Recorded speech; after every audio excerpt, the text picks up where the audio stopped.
జాగ్రత్తగా ఉండాలి కదండి. స్లిప్ అయి పడిపోతే ఎంత ప్రమాదం.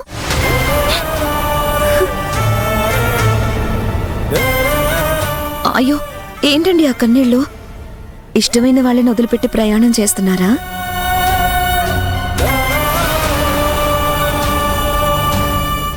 ఇదిగోండి, కన్నీళ్ళు తుడుచుకోండి. పర్లేదండి.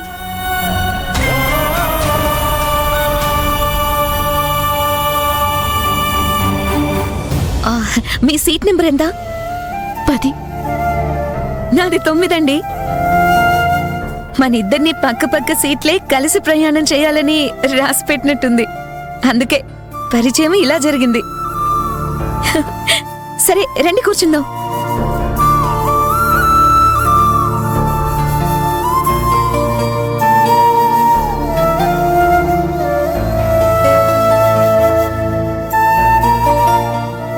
అయ్యో, మీరింకా బాధ నుంచి తేరుకున్నట్లు లేదు.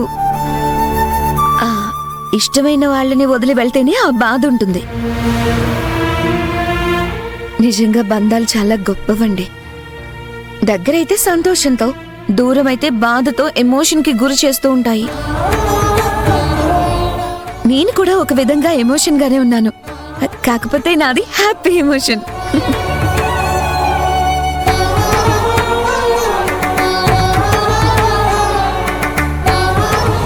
అందరూ టికెట్లు తీసుకున్నారా?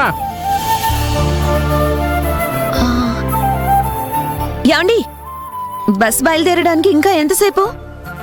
5 నిమిషాల్లో బయలుదేరుద్దామా? మార్నింగ్ 6 కల్లా వైజాగ్ లో దింపేస్తానన్నారు. గ్యారెంటీగా దింపేస్తారుగా? దించేస్తామమ్మా. మీరు బస్సు ఎక్కినప్పటి నుంచి ఈ మాట ఇప్పటికి 10 సార్లు అడిగారు. ఏ, మీ బాయ్ ఫ్రెండ్ కలవడానికి వెళ్తున్నారా? మా అమ్మమ్మని కలవడానికి. ఆయన అడుగుతా ఉండి మా టెన్షన్ మాకుంటుంది మరి.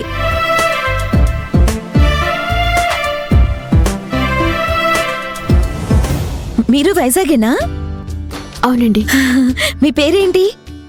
జ్యోతి. ఐమ్ వర్ష. ఊరికే వాగుడికైలా వాగేసి బోర్ కొట్టేస్తున్నానా? లేదండి, మీరు మాట్లాడితే బాగుంది. అందరూ అలాగే అంటూ ఉంటారు, అదేంటో మరి. Right right.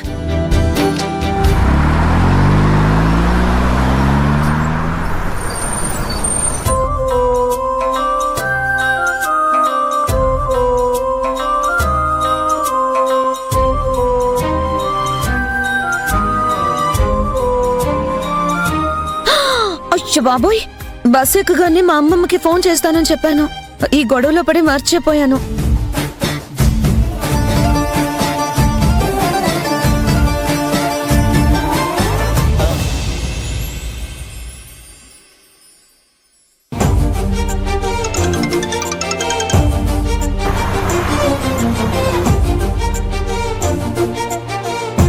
హలో, ఎవరు? అమ్మమ్మ, నేను వర్షాని. నువ్వా తల్లి? బస్సు ఎక్కావా? ఎక్కానమ్మమ్మా. నీకు నాకు మధ్య దూరం 600 కిలోమీటర్లు, ప్రయాణం 12 గంటలు. రేపు ఉదయమే నీ ముందుండిపోతున్నాను. ఎంత మంచి శుభవార్త చెప్పావు తల్లి. కాకపోతే ఈ 12 గంటలు గడిచేలోగా నాకొక యుగంలా ఉంటుంది. ఆ ఎదురుచూపు చాలా కష్టంగా ఉంటుంది తల్లి. 15 ఏళ్లు దూరంగా ఉన్నాను. ఇంకా 12 గంటలేగా వచ్చేస్తాను. జాగ్రత్తగా రామ్మా. నీ రాక కోసం కళ్ళు కాయలు కాచేలా ఎదురు చూస్తుంటాను. ఇంతకీ ఎవరెవరు వస్తున్నారు? నేను ఒక్కదాన్నే వస్తున్నాను. తోడుగా ఎవరూ రావట్లేదా? పెళ్ళైతే భర్తను తోడుగా తీసుకొచ్చేదాన్ని, కాలేదు కాబట్టి ఒక్కదాన్నే వస్తున్నాను. సరే అయితే, ఈ అమ్మమ్మ చేతుల మీదుగా నీ పెళ్లి ఘనంగా చేస్తాను. తల వంచి నువ్వు ఎవరితో తాళి కట్టించుకోమంటే వాళ్లతోనే కట్టించుకుంటాను. నా మనవరాలు బంగారం. ఉంటాను మరి.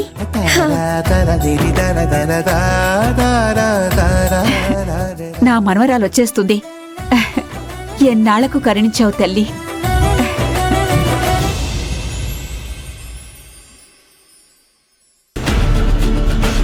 Aunty, aunty, aunty, aunty. Hi Shravya. Hi aunty. నిలబడి ఉన్నావేంటి? రా కూర్చో. రా. కాఫీ తాగుతావా శ్రావ్య? వద్దా ఆంటీ.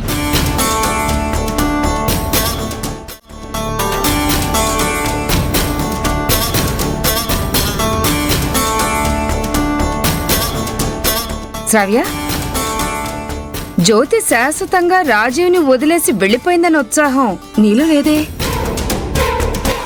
రాజీవ్ నీకు చేరువయ్యాడన్న సంతృప్తి నీలో కనిపించట్లేదు. నువ్వు కోరుకున్నది జరిగిందన్న ఆనందం ఏ కోసానా లేదేంటి? అసలేమైంది శ్రావ్య? నిజంగానే సిచ్యువేషన్ని సెలబ్రేట్ చేసుకోవాల్సిన ఈ టైంలో నేను మనస్ఫూర్తిగా హ్యాపీగా లేను ఆంటీ. అదే ఎందుకని? నా చేతికి మట్టి అంటకుండా జ్యోతి పీడ నాకు విరగడ చేశారంటే మీరు. నేను ఎన్నో రోజులుగా ఎదురు చూస్తున్న నా కోరికని మీరు నెరవేర్చారు. రాజీవ్ని నావాణ్ణి చేసుకోవడానికి ఇంతకంటే మంచి అవకాశం నాకు ఇంకోటి రాదా ఆంటీ? కానీ ఆ ఛాన్స్ నేను యూజ్ చేసుకోలేకపోతున్నాను. చూడు శ్రావ్య, ప్రతిదానికి మనం నిరుత్సాహపడితే గెలుపు ఎండమామ అవుతుంది. ప్రతికూల పరిస్థితిలో కూడా మనకి అనుకూలంగా మార్చుకునే తెలివితేటలు మనకుండాలి. కంచంలో అన్ని వడ్డించాక కూడా నేను కలుపుకొని తినలేకపోతున్నాను అంటే అది నీ చేతకానితనం.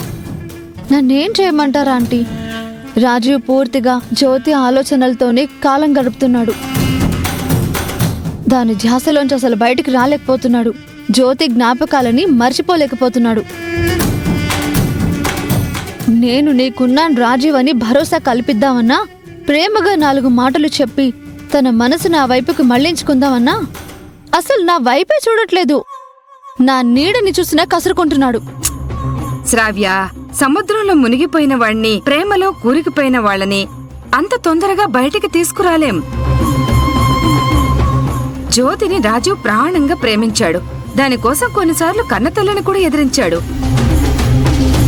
ఆవేశంలో డైవర్స్ పేపర్స్ మీద సంతకం పెట్టినంత ఈజీ కాదు జ్యోతిని మర్చిపోవడం. కాస్త టైం పడుతుంది. నువ్వు ఓపిక పట్టాలి. ఓర్పుగా రాజీవ్కి నీ ప్రేమని పంచే ప్రయత్నం చేయాలి. ఎంత ఓపికతో అయినా ఉంటాను. రాజీవ్కి ఎంతైనా ప్రేమని పంచుతానాంటీ. కానీ ఆ జ్యోతిని తలుచుకుంటూ రాజీవ్ ఈలోపు పిచ్చోడైపోయేలా ఉన్నాడు. అది తిరిగి రావడానికి ఏవైనా చేసేలా ఉన్నాడు. అత్తయ్య కూడా అదే అంటుంది. జ్యోతి కూడా కొత్త కథల్ని వెనక్కొస్తే రాజీవ్ ఇక జీవితాంతం దాన్ని వదిలిపెట్టడు. అది ఎప్పటికీ తిరిగి రాకుండా నన్నే ఏదో ఒకటి చేయమని మాధవి అత్తయ్య చెప్తుంది. తిరిగి రాకుండా చేయడం అంటే ఏకంగా తిరిగి రాని లోకాలకు పంపించేయడమేనని మాధవి గారి ఉద్దేశమా? అంతేకాదా ఆంటీ, జ్యోతికి కూడా రాజీవ్ అంటే ప్రాణం. అతను లేకుండా బ్రతకలేదు.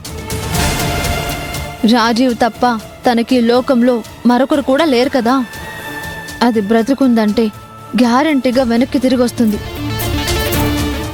అదే జరిగితే ఇన్నాళ్ళు మీరు వేసిన ప్లాన్స్, నేను పెట్టుకున్న ఆశలన్నీ మంటల్లో కలిసిపోతాయి ఆంటీ. ఈ టైంలో జ్యోతిని చంపడం అంటే అంత ఈజీ టాస్క్ కాదు. ఇన్ని ఇన్సిడెంట్స్ జరిగాక జ్యోతిని చంపడం అంటే కొద్దిగా ప్రమాదమని నాకు తెలుసా ఆంటీ. కానీ జ్యోతి చేస్తేనే నాకు రాజీవ్తో బ్రతుకుంటుంది. నా కోసం ఇన్ని చేశారు.